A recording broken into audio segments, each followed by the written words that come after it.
Thanks for your support. Kindly subscribe and leave your comment below. Bye-bye! Magandang buhay! Welcome back dito sa ating tutorial. Ayan, ikaw ba'y gustong malaman kung paano nyo lalagyan ng overlay ang inyong mga videos? Abay, nandito ka sa tamang channel. Halika't panoorin natin.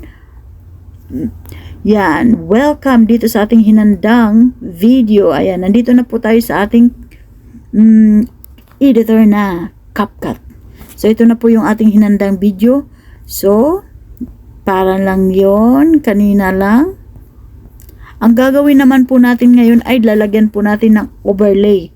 So, dito nyo po makikita yung overlay sa baba. Punta tayo sa overlay. Ayan yung binilogan ko. Lalagyan po natin ng overlay na picture, kunyari.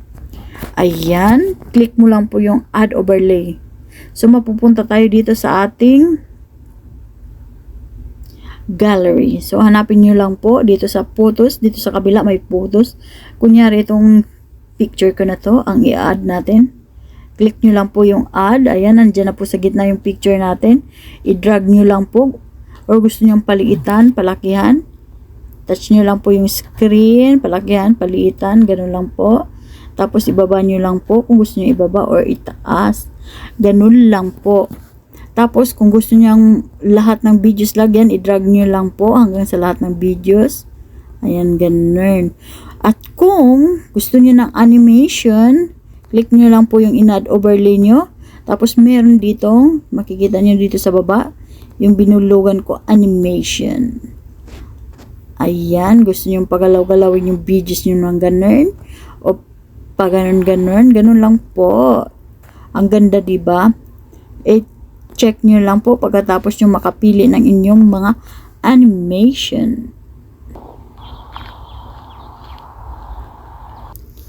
Kunyari, gusto nyo naman ng video, yung i-overlay nyo, add overlay ulit tayo. Dito tayo sa videos, maghanap tayo ng videos na gusto nyo.